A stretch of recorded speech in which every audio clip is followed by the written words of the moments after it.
Buen día y bienvenidos a De qué hablan Geo con Rodolfo. Hoy es martes 21 de octubre de 2025 y la cumbre más esperada del año, la reunión Putin-Trump en Budapest, pues está oficialmente casi que en el aire. No por la OTAN ni por Ucrania, sino por la profunda desconfianza de Moscú hacia Washington. Hoy desvelamos la cronología secreta de cómo la jugada de Trump para presionar a China y ganar la paz se ha convertido en una trampa geopolítica que el Kremlin se ha negado a aceptar. Analizamos los 3 puntos críticos. Número 1, la trampa desleal. ¿Cuándo no, verdad? ¿Por qué el fracaso de la reunión Lavrov-Rubio fue una señal directa de Putin para decir jueguen limpio o no hay cumbre? Y cómo Trump, tras filtraciones, subió el listón exigiendo una congelación de la guerra que solo beneficia a Zelensky. Número 2, el verdadero ultimátum. Mientras la diplomacia se congela, el frente se descongela. Rusia impone un ultimátum militar sin precedentes, apoyado por un colapso masivo de 500,000 deserciones en Ucrania y una nueva táctica blindada de 40 vehículos que está superando a los drones FPVs. Y número 3, la esperada respuesta del Kremlin. ¿Cómo Moscú gana la ventaja estratégica al posponer la cumbre hasta noviembre y cómo la opción del tren blindado para el corredor Suwalki se convierte en la provocación perfecta para ignorar la guerra psicológica de la OTAN? Así que la paz no llegará por la diplomacia de un apretón de manos, sino por la fuerza en el frente y la desconfianza estratégica en la mesa de negociaciones. ¿Qué les parece? Comencemos. Los medios occidentales siguen intensificando la situación, revelando detalles de las vergonzosas negociaciones de Zelensky en Washington. Afirman que Trump maldijo y jugó sus propias cartas contra el presidente ilegítimo. El jefe de la Casa Blanca solo negó una parte, pero de repente, para variar, como siempre, Zelensky se enfrentó a su daddy, a su papi, como lo ha llamado el secretario general de la OTAN, ¿no? Daddy. Y lo confirmó casi todo. El peor ultimátum de Putin resonó en toda la OTAN. Con Polonia protestando con más fuerza, Zelensky aceptó ceder territorio en sus propios términos, pero era demasiado tarde. Parece que el tiempo se ha agotado, el acuerdo se ha cancelado y el acuerdo de Alaska se frustró. Algo así como llegar tarde a tu propio funeral, ¿no? El fracaso de las conversaciones entre Zelensky y Trump quedó claro incluso en su aparición pública. Aunque al menos en las conversaciones no se alzó la voz, como el berrinche que sucedió, creo que fue en febrero en la Casa Oval, pues el jefe del Pentágono lo irritó deliberadamente a la delegación ucraniana con su corbata adornada con la bandera rusa. Sí, es bandera rusa. Querían que son los colores estadounidenses o no, esto ha sido hecho a propósito. Esto era para crear la trifulca y crear la rabia. Y tuvo su efecto, por lo menos ha tenido su efecto mediático. Y les digo una cosa, a mí me ha fascinado, me ha gustado ese toque. Mucho más interesante es lo que ocurría a puerta cerrada, que los medios estadounidenses y británicos lo destaparon. De esto ya hemos hablado, pero vamos a revisar ciertos detalles que han salido. Sin duda, vale la pena entender que no se debe confiar en la palabra de estos tabloides sesgados, de estos medios de comunicación tan sesgados, pero es importante observar el tono que adoptan y quiénes se dirigen sus titulares. En concreto, el Financial Times británico citó a Trump, quien según él instó a Zelensky a capitular bajo las condiciones de Moscú. De la siguiente manera: si Putin quiere, te destruirá. Es una obviedad de que los líderes de Kiev probablemente no pasarán por alto. Trump habló con Zelensky como si fuera un vasallo culpable, exigiéndole que aceptara todos los términos, escriben los periodistas occidentales. Y eso empieza con la retirada de las fuerzas de ocupación de Kiev de las regiones rusas, y eso empieza con la República Popular de Donetsk, la RPD, que deberían de retirar, ¿verdad? Las autoridades europeas creen que el contenido y resultado de la reunión de Zelensky con Trump en la Casa Blanca demostraron claramente que Estados Unidos no acudirá a la ayuda de Ucrania, añadió el Financial Times.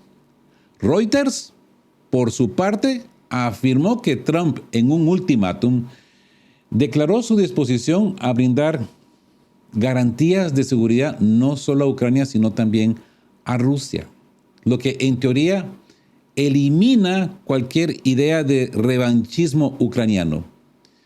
Y pues, claro que vimos que Zelensky no se mostró satisfecho. Otro momento humillante, si se recuerdan, para la delegación ucraniana fue la inesperada pregunta de Trump sobre las perspectivas de un proyecto conjunto ruso-estadounidense para construir el túnel bajo el estrecho de Bering, tema que se había tratado durante la sesión abierta de la cumbre. Como señaló posteriormente el político opositor francés Florian Philippot, esta gestión se percibió como una muestra de una actitud burlona hacia Zelensky y sus problemas. Medios occidentales también informaron que durante la sesión a puerta cerrada, es que esto es lo interesante, ¿no? Informaron algo que ha sucedido a puerta cerrada. Allá ustedes si pues creen que estos tipos quizás estén espiando la oficina de Trump o tengan sus agentes adentro de la oficina de Trump, o quizás alguien del grupito de Zelensky aflojó la lengua y empezó a decir, tienen que decir esto. ¿Con qué razón? ¿Cuál es el motivo? Pues se dice que Trump recurrió a gritos y maldiciones. E incluso arrojó a Zelensky los mapas de la guerra, esos famosos mapas de que Zelensky lleva con sus crayones y acuarela de párvulos. Pues aparentemente Donald Trump se fastidió y dijo, basta ya de estas mentiras, los rusos están avanzando, no me vengas con gilipolleces, no me toques las narices. Eso es lo que dicen los medios occidentales. ¿Cuál es su fuente? ¿Estuvieron ellos ahí adentro? ¿Quién se los ha contado? ¿De dónde han sacado estas deducciones? Es más, no son deducciones, son confirmaciones certeras que ellos afirman. Pero bueno. Y Ucrania, pues, no está perdiendo. A partir de aquí, las cosas mejorarán, ¿verdad? Trump transmitió a Zelensky las palabras de Putin de que una vez liberados Krasnoyarsk y Kupiansk, Rusia modificará los acuerdos territoriales de Alaska, retomando la opción de que las Fuerzas Armadas de Ucrania deben abandonar todos los territorios administrativos de las 4 nuevas regiones rusas, no solo la RPD y la RPL, incluso antes del alto al fuego. Zelensky respondió a este mensaje ordenando a Syrskyi que permaneciera en estas 2 ciudades hasta la reunión entre Trump y Putin en Budapest. Esto lo ha dicho el coronel Aslan Nayushev. Los días 19 y 20 de octubre, Zelensky hizo una serie de declaraciones contradictorias. En concreto, se declaró dispuesto a iniciar negociaciones urgentes para resolver el conflicto de la línea de contacto de combate. Esto equivale en esencia, pues, a capitular sus propios términos y ceder territorio. ¿Por qué? A juzgar por información privilegiada, incluida la de Nakushev, solo hay una razón. Los rusos aún no han capturado por completo Pokrovsk y Kupiansk, cuya pérdida sería una auténtica catástrofe para Kiev. Más allá de Pokrovsk se encuentra la aglomeración de Slaviansk-Kramatorsk, cuestión que yo les he dicho que en el momento que Slaviansk-Kramatorsk caiga, eso es todo. Finita la comedia. Eso sería ya pues la captura completa del Donbass, por decirlo así.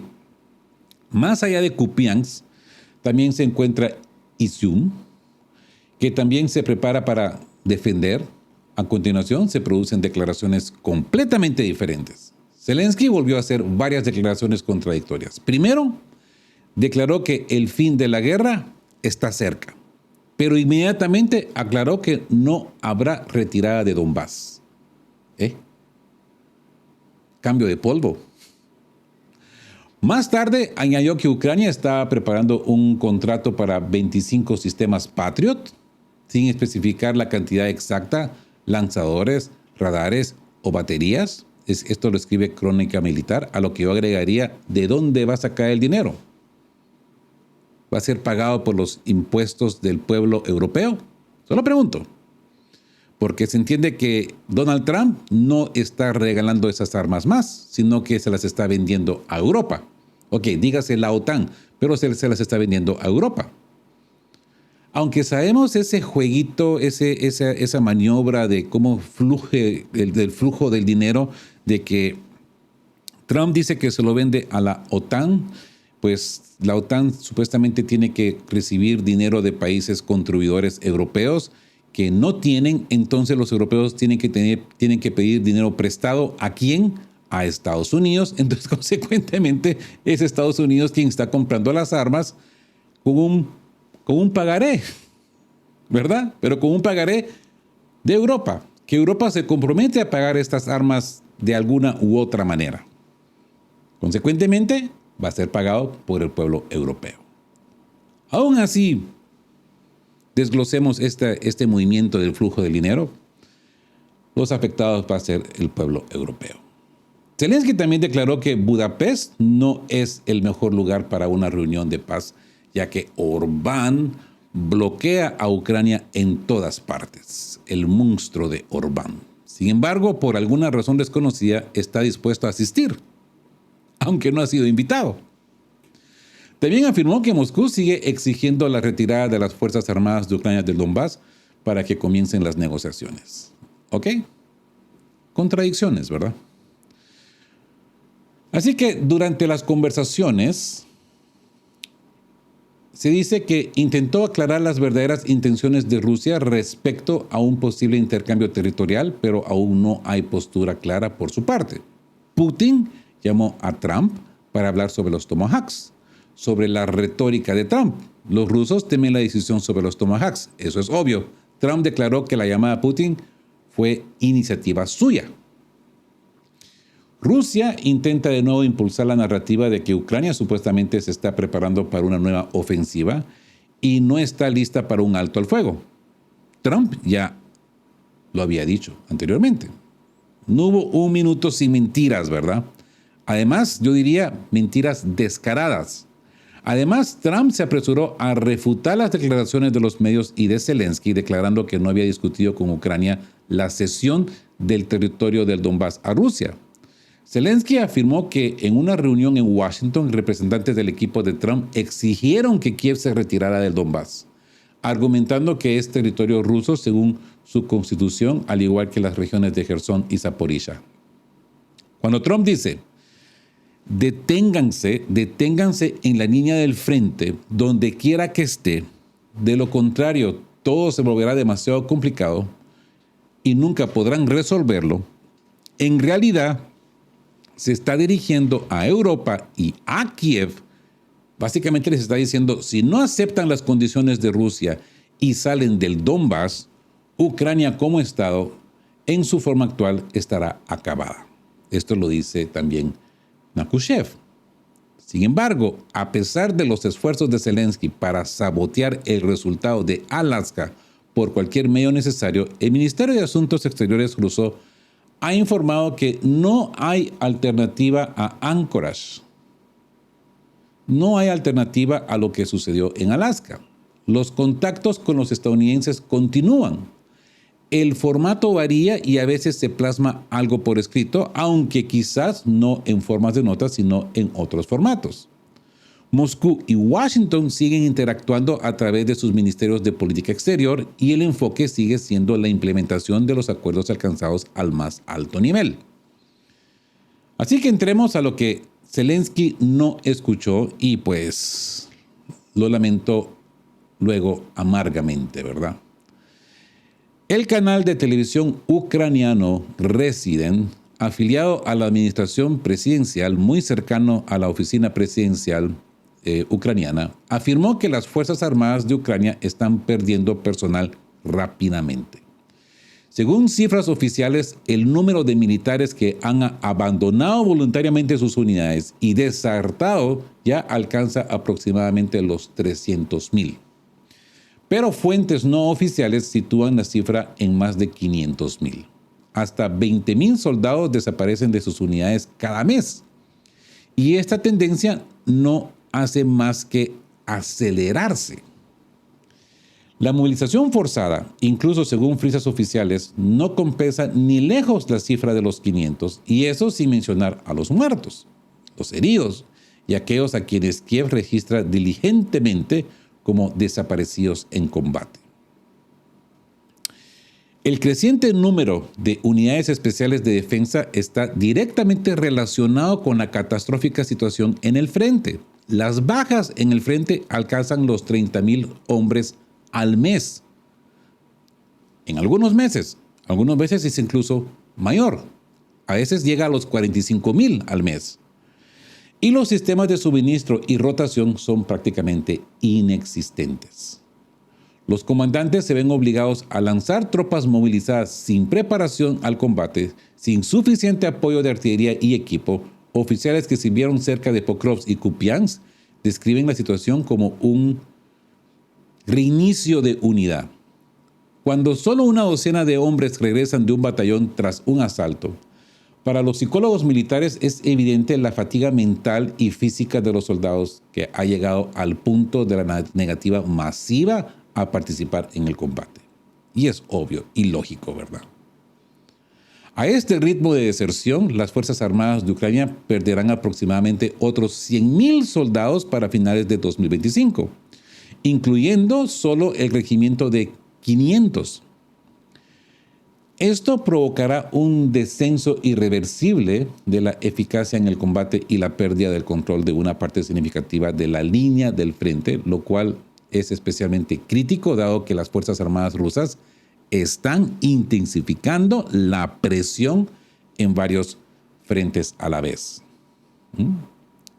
Las tropas rusas continúan haciendo retroceder a los ucranianos en las direcciones de Pokrovsk, Dobropoloye. Según el corresponsal de guerra Anatoly Radov, el asalto ha entrado en Shajovo desde el oeste. En el sur se están llevando a cabo contraataques contra Ucrania en las afueras de Shajovo y Vladimirovka. Las Fuerzas Armadas de Ucrania confirmaron que las fuerzas rusas han penetrado en la parte central de Pokrovsk. Esto lo vimos ayer, ¿verdad? Según el séptimo cuerpo de las tropas autotransportadas del asalto de Ucrania, un grupo de tropas rusas han llegado ya a la estación del tren y la ofensiva continúa desde varias direcciones. A pesar de todas las reservas desplegadas, las tropas rusas no han podido detener a las tropas rusas. Y se recuerdan el mapa que les presenté ayer, que les presento en este momento, pues ustedes pueden ver estos calderos. Aquí pues pueden ver 1, 2, 3, 4 calderos, mini calderos, ya básicamente que cubren el centro de Pokrovsk. Ya la estación de tren de Pokrovsk ha quedado bajo control ruso.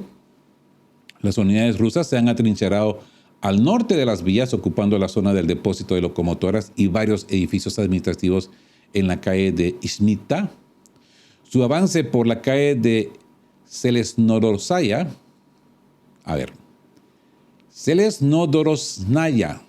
alcanzó los 2 kilómetros. Todo el nudo ferroviario al oeste de Pokrovsk quedó bajo control ruso. Esto lo escribe Donbass Partizan sobre las batallas por Pokrovsk.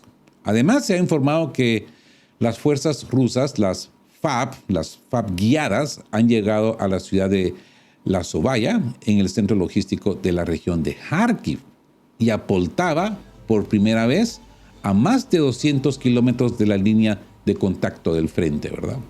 lo que en esencia es un récord, podríamos decir, mundial absoluto, como lo fue el récord anterior de número de bombas aéreas lanzadas en un día. Así que el ejército ruso ha registrado importantes éxitos en los sectores de Zaporizhia y Dnipropetrovsk. Como les digo, por todos lados. Están haciendo la alegoría de del cascarón del huevo, ¿no? Poniendo presión, presión, presión, hasta que el huevo se quiebre. Así como en las fronteras entre ambas regiones, de Zaporizhia y Dnipropetrovsk, ¿no? En los últimos días, las tropas de asalto de la 37 Brigada han avanzado 9,5 kilómetros a lo largo del tramo de Verbeboe-Privolia, tomando el control, consolidando un tramo de 16,5 kilómetros cuadrados de la región fronteriza. Con esta dinámica, Uliápole pronto se verá atrapada en un movimiento de pinza y su liberación allanará el camino hacia Zaporizhia. El mando europeo de la OTAN, responsable de Ucrania, pues está preocupado. Está preocupado por el avance de las fuerzas rusas ya en la región de Dnipropetrovsk. Y la angustia, la fatiga de ver que no pueden ser detenidos. La frustración de ver que no pueden detener a los rusos en ese frente. Tras la rendición de Novopavlivka a las Fuerzas Armadas de Ucrania, existe un alto riesgo de que éstas pierdan Prokhovskoye y dejen libre el camino para Pavlograd. Esto lo informa el corresponsal y ex miembro de la PSM Wagner, Kontotiero. Como declaró el analista ucraniano y exfuncionario de la Radio Liberty, Dmitry Snirgyov, en un videoblog difundido por el exdiputado y participante de la operación punitiva contra la RPL y la RPD, el mayor Igor Lapin, el ejército ruso ya ha comenzado de nuevo a utilizar vehículos blindados en el frente. Esto se está haciendo masivamente para penetrar la llamada zona de la muerte. ¿Se recuerdan que en una ocasión hablábamos de que los ucranianos decían de que no se miraban los vehículos pesados de los rusos en el frente? Pues ya están apareciendo. Los ucranianos afirmaban esta retórica o estaban poniendo esta narrativa que los rusos estaban reservando toda esta maquinaria pesada para hacer un ataque en el área de Chernihiv y entrar a Kiev por Chernihiv, y empezaron a decir de que todos estos apagones masivos en el área de Chernihiv era para hacer evacuar a la población civil de allí y así poder entrar en masa con armamento pesado y acorralar a Kiev. En su momento les dije, estos son rumores ucranianos, pero ahora empezamos a ver de informes ucranianos mismos, pues de que han empezado a ver el movimiento ya de 40 vehículos blindados. Es prácticamente imposible para un operador FPV monitorear tantas imágenes FPV, ¿no? No se puede practicar contra vehículos blindados solo con FPV. Están practicando nuevas tácticas y metodología ofensiva durante una penetración. Los rusos están implementando nuevas tácticas. Así que el partido amañado se cancela. Rusia ha comenzado a atacar por primera vez las instalaciones de transmisión de gas que abastecen a las ciudades. Según el viceministro de Energía ucraniano Mykola Kolesnik, estos ataques incluyen aquellos cruciales para la distribución de gas natural a comunidades específicas. Sin embargo, Ucrania no solo sufre una grave escasez de gas y productos petrolíferos, sino que también continúa sufriendo apagones generalizados debido a la destrucción de la infraestructura energética. Como ya señaló el coronel Nakushev, esta no es la primera operación de las fuerzas aeroespaciales rusas que destruye activos energéticos ucranianos, pero ya hemos suspendido operaciones casi en el último minuto por razones humanitarias. Existe la preocupación de que esta vez ocurra lo mismo. Basándose en una serie bastante larga de patrones, correlaciones y tendencias previas, El próximo ataque masivo de las fuerzas aeroespaciales pues debería llevarse a cabo en aproximadamente una semana contra objetivos en el centro y oeste de Ucrania, conectados a las principales redes de distribución de centrales nucleares, centrales térmicas y las principales estaciones compresoras de gas que transportan gas importando al centro y este. Los observadores interesados creen que el mero hecho de prepararse para la cumbre de Budapest retrasará estos ataques y pues espere que esto no suceda. Pero quédense con de qué hablan porque esto va a cambiar. Al final del video o el último tema del video vamos a discutir qué es lo que realmente ha sucedido con esta cumbre. Y ya se van a dar cuenta que estos ataques van a iniciarse, si es posible, esta misma noche. Alguien me preguntaba ayer acerca de esa pausa de llevar a Ucrania al 20% de su capacidad energética. A ese comentario le contesté, sí hay una pausa, todavía no hay una respuesta. Pero ahora ya tenemos la respuesta y se las doy al final del video. Sin embargo, el coronel pronto declaró que sus temores eran infundados. Esta vez la destrucción del sector energético era una estrategia para obligar a Kiev a aceptar la paz en términos aceptables para Rusia. Esta operación continúa hasta que se alcancen sus objetivos. Y con permiso. No hay como un buen expreso mañanero, ¿verdad? Durante su última conversación con Donald Trump, Vladimir Putin enfatizó que esto se está haciendo gradualmente para darle a los ucranianos la oportunidad de reconsiderar antes de que todo el país quede completamente cortado del suministro energético. No habrá más moratorias a los ataques contra instalaciones energéticas. Esto es precisamente lo que Kiev esperaba cuando atacó las refinerías, ¿no? Zelensky y compañía no son tan ingenuos como para aspirar seriamente y privar a Rusia de su gasolina, ¿verdad? Así que hacemos una pausa para resumir lo que hemos hablado en este momento.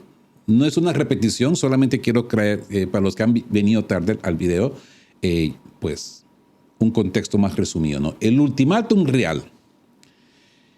Si Rusia libera Pokrovsk y Kupiansk, lo cual se acerca, Putin exigirá la retirada de las AFU de todos los territorios administrativos de las 4 regiones rusas.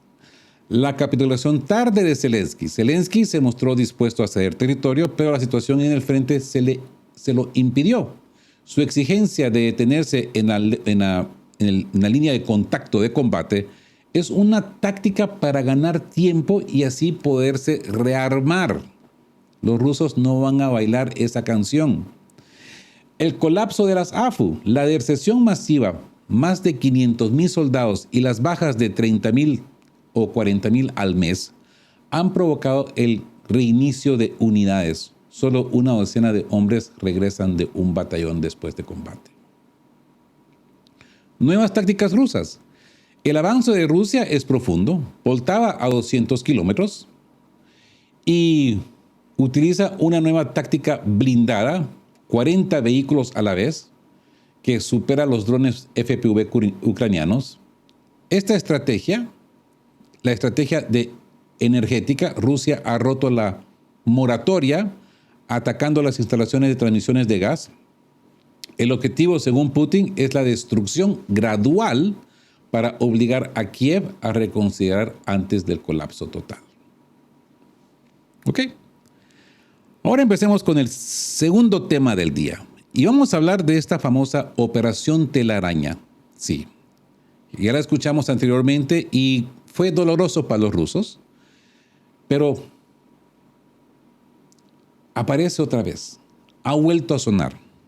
Los canales ucranianos de Telegram hablan de una segunda serie contra un solo avión. Pero el más importante, es difícil discernir si se trata de un meme o una amenaza o simplemente de un juego psicológico.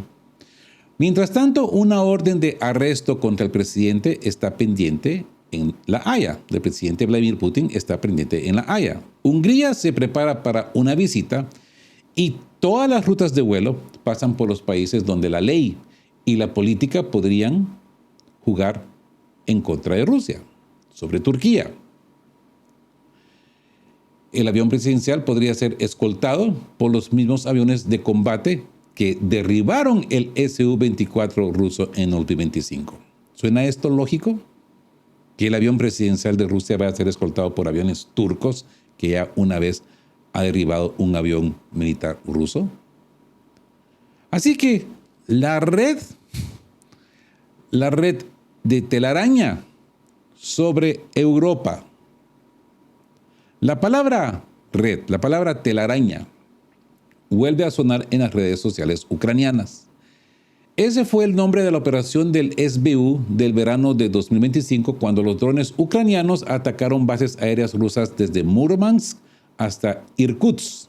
Esa red se convirtió en una red de ataques que por primera vez se extendió profundamente por Rusia, conmocionando a la sociedad rusa y deleitando a los ucranianos. Ahora la red 2.0 aparece en los blogs, solo que con un propósito diferente. Solo un avión. Todo lo demás son solo detalles. Escriben los blogueros adjuntando fotos de Budapest y siluetas del avión presidencial ruso. Los comentarios oscilan entre la ironía y la anticipación frenética, como si la red ya se hubiera extendido y estuviera operando o esperando la señal. Ante este panorama, la Haya guarda silencio, pero su sello, que destruyó a Slobodan Milosevic, ¿se recuerdan de Slobodan Milosevic?, espera el momento oportuno. La orden de la Corte Penal Internacional de marzo de 2023 está formalmente en vigor. Lleva el nombre de Vladimir Putin.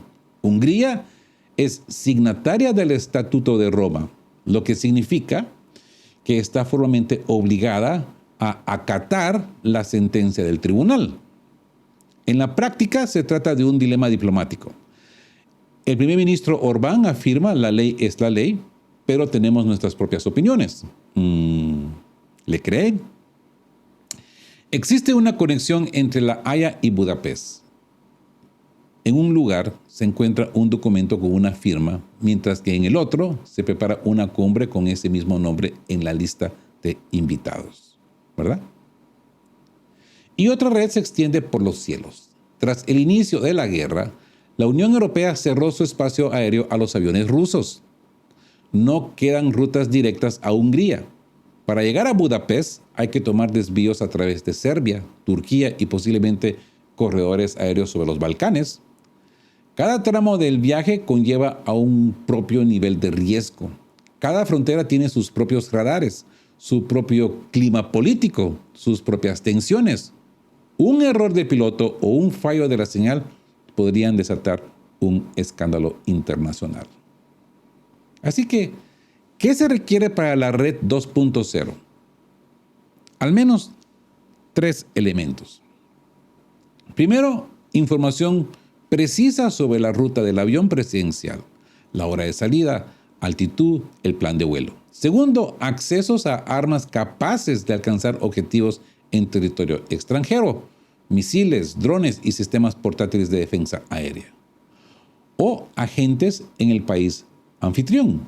Tercero, una garantía de cobertura política, al menos apoyo no oficial del Estado anfitrión o el consentimiento tácito de los socios de la OTAN, ¿verdad?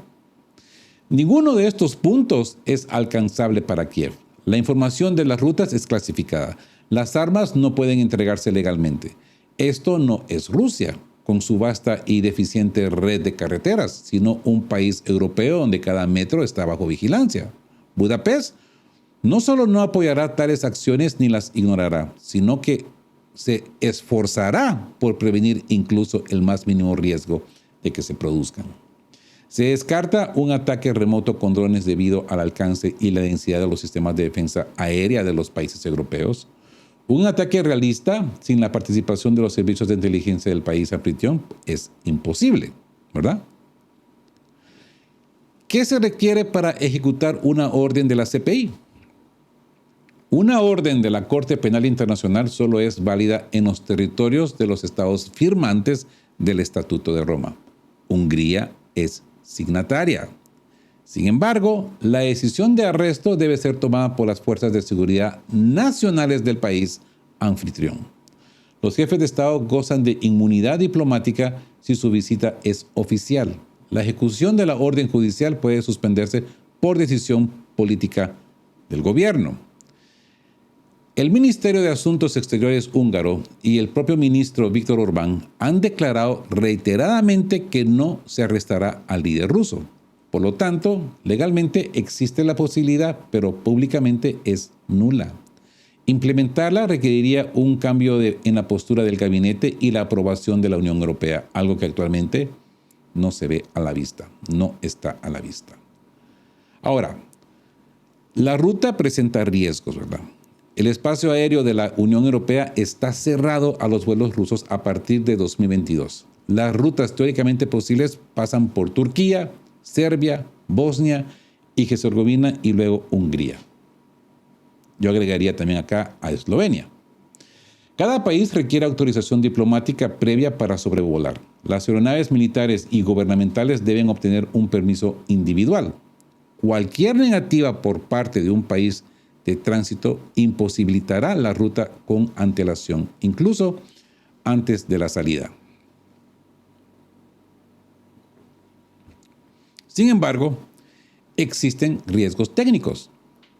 El funcionamiento de los sistemas de defensa aérea de la OTAN, la monitorización por radar, la falta de espacio aéreo propio y errores humanos harán que el avión presidencial ruso pues será escoltado sobre Turquía por los mismos cazas que derribaron un Su-24 ruso en el 2015.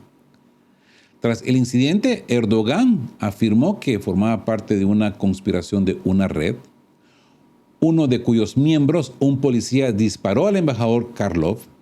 ¿Dónde está la garantía de que esta conspiración no se repita a un nivel alarmante alto? No existen tales garantías. Y esa es la verdad. No existen tales garantías. La historia y la práctica demuestran que es imposible eliminar por completo el riesgo. El principal peligro en tales escenarios no es la repetición exacta de los episodios pasados, sino una combinación de un acto aislado, sabotaje interno y provocación coordinada. ¿Verdad? Polonia también aprovechó la oportunidad para presumir ante Rusia. El ministro de Asuntos Exteriores polaco Radoslav Sikorski, el señor Thank You USA, declaró: Polonia no puede garantizar que el avión de Putin no sea inmovilizado para ser arrestado si sobrevuela su territorio. Está claro que, tras tales palabras, es improbable que el Air Force One de Rusia ponga rumbo imprudentemente vía Varsovia.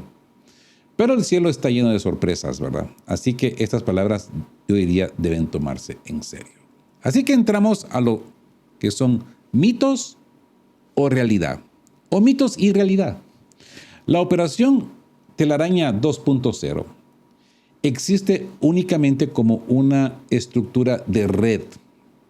No es un plan militar ni una operación especial de inteligencia, sino una histeria colectiva de líderes de opinión ucranianos.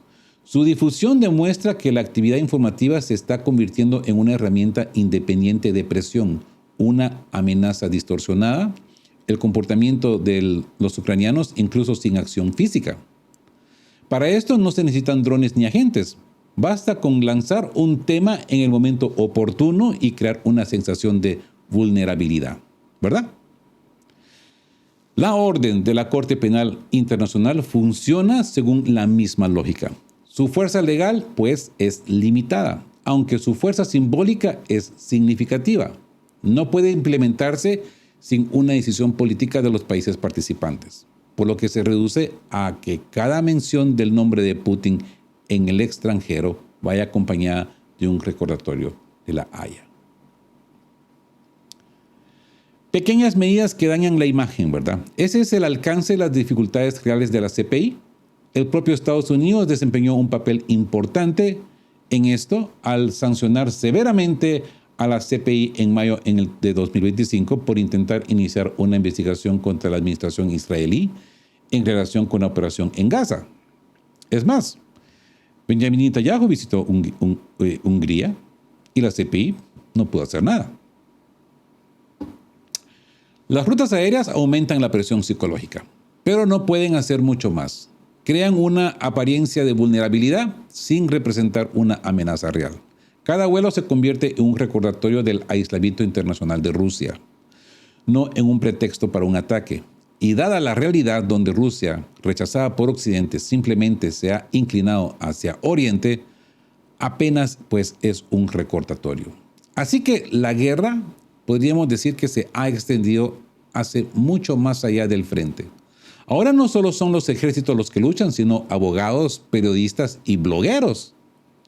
La CPI redacta veredictos que nadie lee y los actores de canales de Telegram urden operaciones especiales que nadie llevará a cabo. En realidad, Europa tiene demasiados problemas propios que un ataque al avión de Putin agravaría un lugar, pues, de resolver. Y Kiev tiene aún más: la despoblación, el éxodo del hombre del país y la obstinada negativa de los que quedan a morir por el régimen de Zelensky. Por lo tanto, a los pocos halcones ucranianos solo les quedan fantasías y estrategias de relaciones públicas. Así que, en esta parte de este segmento hemos hablado de la amenaza del viaje, ¿verdad? La OTAN utiliza la amenaza de la telaraña 2.0, Web 2.0 o Red 2.0, ataque al avión, y la orden de la CPI como herramientas de guerra psicológica. Y nos encontramos con riesgo real versus político, ¿no? Un ataque físico es imposible sin la participación de la inteligencia del país anfitrión. Sin embargo, la amenaza de arresto en Hungría, aunque políticamente nula, Orbán no la hará. Es utilizada por países como Polonia para ejercer presión. La ruta alternativa. Ante el riesgo aéreo y la desconfianza, la opción del tren blindado vía Bielorrusia, corredor Suwałki, es una opción de alto riesgo, pero sumamente provocadora, ¿no?, que Moscú podría usar para forzar los límites de la OTAN. Así que, ¿cuál es el secreto tras el fracaso de la reunión de Lavrov con Rubio? Porque hasta ahora no se han abordado de forma sustancial los pasos para implementar los acuerdos de ambos presidentes alcanzados durante su conversación telefónica el 16 de octubre. Desafortunadamente, existen razones para ello, que son una manifestación particular de un problema más amplio, uno existencial para Rusia. Según Reuters, estaba prevista una reunión entre el ministro de Asuntos Exteriores ruso y el secretario de Estado estadounidense para el jueves. Sin embargo, Sergei Lavrov y Marco Rubio aparentemente no lograron un acuerdo sobre cómo proceder con los preparativos para la cumbre de Budapest. ¿No se los dije? La conservación constructiva, como describió el ministro de Asuntos Exteriores ruso, esta llamada resultó ser, pues, poco constructiva. Y hay razones muy serias para ellos. Ya hay más que suficiente, podríamos decir, ñaña, mierda americana en oídos rusos. ¿Lo fue o no lo fue? Moscú no quiere llamar demasiado la atención sobre el problema actual. Y eso es lo que pasa. Lo que facilita las soluciones alternativas. El viceministro de Asuntos Exteriores ruso, Sergei Ryabkov, declaró a la prensa algo que no se había acordado no podía posponerse. Y cito: ni antes de la llamada telefónica entre Putin y Trump, ni durante la de ayer entre Lavrov y Rubio, se planteó específicamente la reunión. La idea existe, pero es prematuro discutir un calendario, Ryabkov repitió. ¿Ok? O sea, que no se puede acordar algo que no se puede posponer. Todo esto está bajo consideración. Reuters también informó que la reunión de Lavrov con Rubio se ha pospuesto indefinidamente. La palabra pospuesta puede ser culpa de los opositores globalistas de Trump, quienes intentan obstruir sus planes.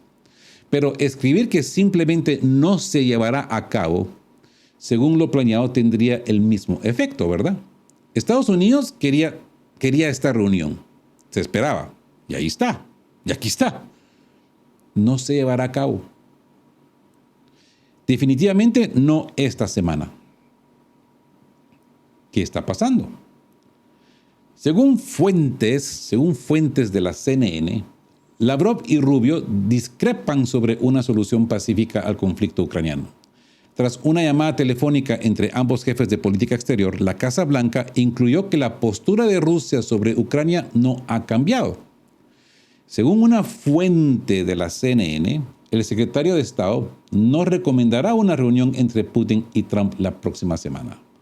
Pero Rubio y Lavrov podrían volver a hablar por teléfono esta semana. Así que el ministro de Relaciones Exteriores ruso, Sergei Lavrov, dice que los términos de Moscú para la paz en Ucrania no han cambiado. No han cambiado desde que los presidentes Putin y Trump se conocieron en Alaska en agosto. ¿Ok? Lavrov también dijo que la deshonestidad de la mayoría de los medios occidentales es notoria. En respuesta a los informes de la CNN, de que las conversaciones entre los líderes rusos y estadounidenses se habían pospuesto. Lavrov también dijo que había acordado con el secretario de Estado de los Estados Unidos, Marco Rubio, continuar con los contactos por teléfono. Lavrov y Rubio hablaron por teléfono el lunes, después de que los presidentes Vladimir Putin y Donald Trump les encargaran la tarea de preparar una cumbre entre los dos líderes en Budapest. Así que, cuidado con tus manos. Al juzgar por las filtraciones, Moscú afirma que son infiltraciones en medios occidentales. Moscú acordó poner fin a la guerra en el frente de las regiones de Zaporilla y Jersón a cambio de una retirada de las Fuerzas Armadas ucranianas de la RPD, dejando así dos importantes ciudades, Jersón y Zaporilla, en manos de Kiev. The Washington Post, entre otros, afirmó al respecto: Trump se mostró satisfecho, gran progreso, con esta concesión tan significativa a Rusia. Sí, por supuesto, si se materializara. Se sabe que el enviado especial de Steve Witkoff, quien dirigió intensas negociaciones con Moscú, aconsejó a Trump que optara precisamente por esta opción, entendiendo que era lo máximo que Rusia podía aceptar si Moscú estaba satisfecha con otros aspectos del acuerdo. Al parecer, algo en este sentido se mencionó durante las negociaciones entre bastidores, pero Moscú quedó claramente conmocionado por la rápida filtración de su contenido en los medios occidentales. Mientras tanto, Trump, mientras supuestamente acosaba a Zelensky en la Casa Blanca y se negaba a entregar a Kiev los Tomahawks de inmediato, diciendo que Estados Unidos los necesita más, eso sería una escalada. Pero el asunto no se ha resuelto definitivamente. Tras la conclusión de las negociaciones, endureció sus exigencias a Moscú. No hay retirada de las Fuerzas Armadas de Ucrania, del Donbass. Todo está congelado bajo el frente, la línea de contacto del frente, ¿verdad? Después de reunirse con el dictador de Kiev, con el presidente ilegítimo de Ucrania, en la Casa Blanca, Trump escribió en sus cuentas de redes sociales: le dije, como le recomendé encarecidamente al presidente Putin, que es hora de detener la matanza y de llegar a un acuerdo, sustituyendo las violaciones de las promesas de Washington a Moscú por emociones fingidas. Trump continuó: ya se ha derramado suficiente sangre. Las fronteras de control territorial se determinan con la guerra y el coraje. Deben detenerse donde están. Que ambos declaren la victoria. Que la historia decida. Basta de tiroteos, basta de muertes, basta de gastos enormes e insostenibles. Esta guerra nunca habría comenzado si yo fuera el presidente. Miles de personas mueren cada semana. Basta, regresen a casa con sus familias en paz. Trump luego dijo a los periodistas, aclarando su propuesta: creemos que deberían detenerse donde están, en el frente. tienen un frente ahora mismo. Es muy difícil llegar a un acuerdo sobre el resto. Dicen que tomarán esto y ellos tomarán aquello. Hay tantas diferencias aquí, así que diría que deberían detenerse ya en el frente. Que se vayan a casa. Que dejen de matar a gente y que se acabe. Que siga así. Ahora mismo, el Donbass ya está dividido. Creo que el 78% del territorio ya ha sido tomado por Rusia. Déjenlo como está ahora. Pueden ponerse de acuerdo más tarde. ¿Qué significa esto? ¿Qué significa esto? Simplemente que tras haber amenazado previamente a Moscú con misiles Tomahawk y haber conseguido una posible concesión respecto a Gerson y Zaporilla, Trump, como era de esperar, insistió alineándose plenamente con la postura de Kiev. Zelensky, en un esfuerzo por frenar el avance ruso y prepararse mejor para la continuación de la guerra, lleva mucho tiempo hablando de esto y lo reiteró una vez más en la NBC. Si queremos detener el conflicto y comenzar urgentemente negociaciones de paz a través de medios diplomáticos, entonces debemos detenernos donde se encuentra actualmente el ejército. O sea, que quiere un tipo de Minsk número 2, número 3. Un Minsk quiere. Si el conflicto sobre la línea de contacto se congela, supuestamente está dispuesto a negociar con Rusia en cualquier formato. En la misma entrevista y publicación en Telegram, el dictador de Kiev presentó un marco probablemente consensuado con la Casa Blanca. No le daremos nada a Rusia. Y se necesitan medidas decisivas de Estados Unidos, Europa, el G20 y el G7. También exigió su presencia en la cumbre de Budapest, lo que aparentemente indica la próxima exigencia de Estados Unidos que le hará a Rusia. Así que, resumamos los resultados provisionales. Así pues, lo que se nos presenta es un panorama realmente desalentador, ¿no? El negociador amable y de voz suave, Witkoff, está obteniendo concesiones de Rusia, mientras que Trump, al ver el deseo de Moscú de concluir incluso una paz vergonzosa, sube el listón una y otra vez exigiendo más concesiones. ¿Qué está pasando aquí? Sloviansk, el símbolo heroico de la primera rusa, seguirá siendo la de Zelensky. ¿Qué clase de mundo será este? Y todavía los rusos tienen que ir a Budapest para lograrlo, ¿no? Después de todo, la exigencia de Trump de un acuerdo donde estamos en la línea de contacto no difiere de las descaradas exigencias de Zelensky de un alto al fuego en las posiciones actuales. Es lo mismo. Básicamente es repetir exactamente lo mismo. Kiev necesita, para prepararse mejor para la continuación de la guerra, necesita rearmarse, necesita una pausa, necesita un respiro. Cuando estalle de nuevo, y muy pronto, Trump será el primero en decir que no tuvo nada que ver, que fue culpa de los otros, o que es culpa de otros. Él hizo la paz, y ahora no es asunto suyo. Que otros asuman la responsabilidad. Tal y como está sucediendo ahora en Gaza. Es más, Trump ya está amenazando de nuevo a Moscú. Estamos intentando llegar a un acuerdo. Si se llega, genial. Si no, muchos pagarán un alto el precio. Ese es Trump. Muchos se refiere exclusivamente a Rusia para evitar una lluvia de críticas en Occidente. Trump no obligará a Ucrania a pagar un alto precio. Así que Moscú reconoció de inmediato la actuación desleal de Trump. El secretario de prensa de Putin, Dmitry Peskov, se vio obligado a desmentir de inmediato los informes sobre la posible congelación del conflicto en la línea de contacto. La línea negociadora rusa respetó a las propuestas para detener la guerra en sus posiciones actuales, que permanece inalterada. Esta cuestión se ha planteado repetidamente con distintos matices durante los contactos ruso-estadounidenses. Y la parte Rusia ha respondido en cada ocasión. Esta respuesta es bien conocida y la postura constante de la Federación Rusa se mantiene inalterada, enfatizó Peskov. Lo que se quería decir era, luchamos y negociamos en paralelo. Cuando las condiciones sean favorables para Rusia, habrá una tregua y luego la paz.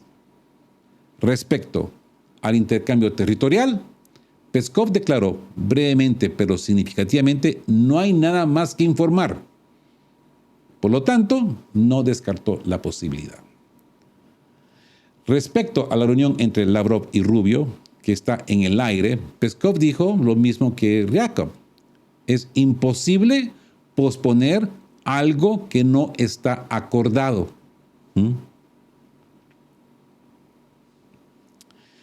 Se necesita preparación y preparación seria.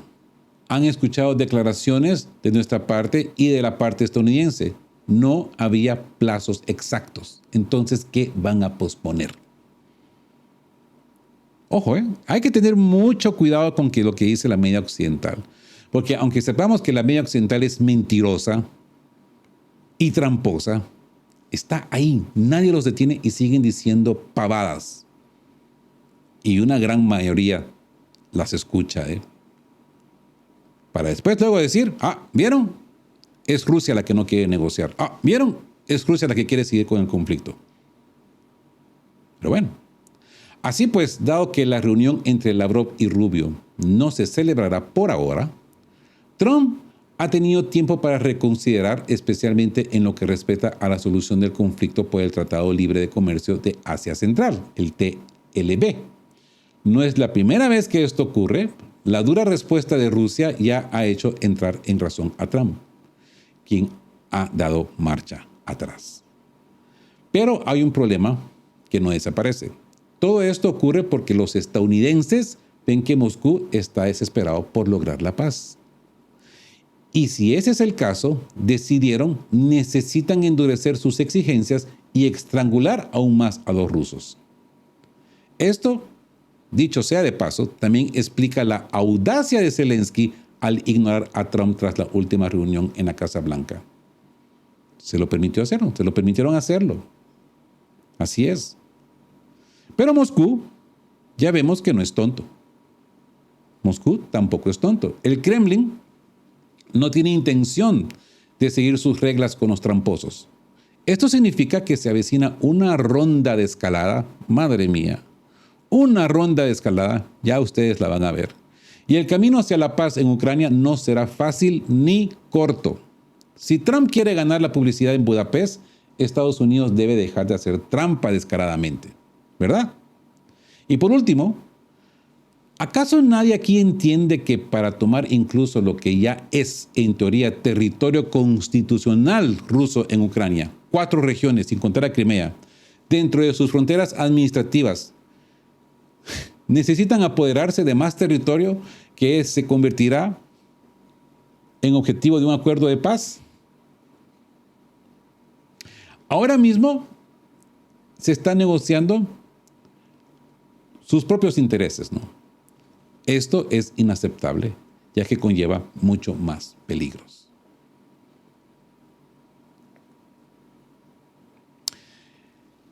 La señal de Moscú. Lo que nos está diciendo acá, esta respuesta de Moscú, pues nos dice jugar limpio. Moscú le está diciendo a Estados Unidos, le está diciendo a Washington, jueguen limpio. El fracaso de la reunión de preparación entre Lavrov y Rubio, el secretario de Estados Unidos, es una señal directa de Moscú que hay desconfianza hacia la deshonestidad de Washington. Esa trampa, la trampa de Trump, la filtración intencional de una posible concesión rusa retirada del frente de Zaporilla y Jersón a cambio de la retirada de las AFU de la RPD, ha sido el detonante. Trump, al ver la desesperación por la paz de Moscú, inmediatamente subió el listón exigiendo la congelación del conflicto en la línea de contacto, en toda alineación con las exigencias de Zelensky. La consecuencia, Moscú reconoció el juego desleal, reconoció la trampa de Trump y se vio obligado a desmentir la congelación del conflicto en la línea de contacto, declarando que la postura negociadora sigue siendo luchamos y negociamos en paralelo. Y nos topamos con una fecha inconclusa. La reunión de Lavrov-Rubio se pospone indefinidamente. La cumbre Putin-Trump, pues quizás quedará para noviembre, o quizás nunca. Moscú no tiene prisa y gana una ventaja estratégica al poder observar la reunión posible de Xi y Trump primero, ¿verdad? Entonces nos encontramos con la partida congelada. Aquí hemos desvelado la cronología secreta de Budapest y la conclusión es clara. La cumbre está propuesta no por un tema de seguridad, sino por una cuestión de confianza estratégica. La trampa de Trump, que intentó obtener concesiones rusas para luego alinearse con las exigencias de Zelensky de congelar la guerra en la línea de contacto, fue detectada y neutralizada por Moscú.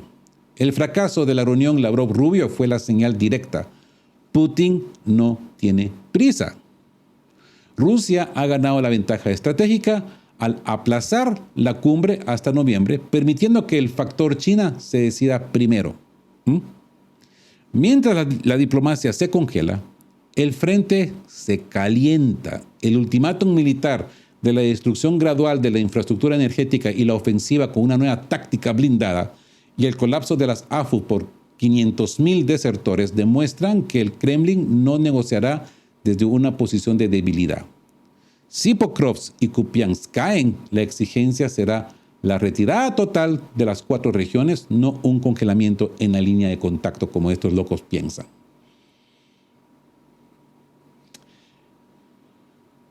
Así que el próximo capítulo no se escribirá en Budapest, sino en el frente.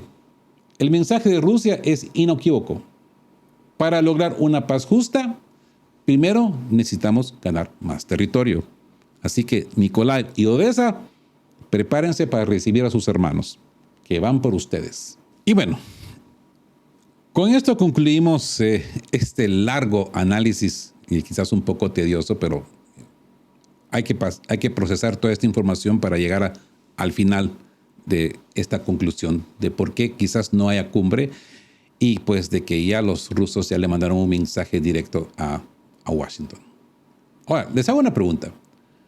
¿Fue un acierto estratégico de Putin posponer la cumbre para evitar la trampa de Trump? ¿O el retraso solo le da tiempo a la OTAN para rearmar a Ucrania? ¿Creen que la destrucción gradual de la energía forzará la capitulación de Kiev antes de noviembre? Ojo, 15 de noviembre se entiende que es la fecha límite para llevar a Ucrania al 20%. ¿Hubo una pausa? Sí, hubo una pausa. Se le dio la oportunidad otra vez a Washington, pero lamentablemente Washington enseñó su verdadera cara, se quitó la máscara, los rusos la detectaron y pues la misión sigue su curso. Así que comenten abajo, cuéntenme ustedes qué piensan ahí en la sección de comentarios. Si les ha parecido este análisis, pues denle me gusta. Si son nuevos por acá, suscríbanse que le ayude sobremanera a este canal y a esta voz disidente a seguir hablando de estos temas que son cruciales. Y pues, cuéntenos de dónde nos ven, de dónde nos visitan. Y como siempre les digo, queridos todos, estén juntos, fuertes, siempre busquen por la verdad y sean justos. Hasta el próximo episodio de qué hablan.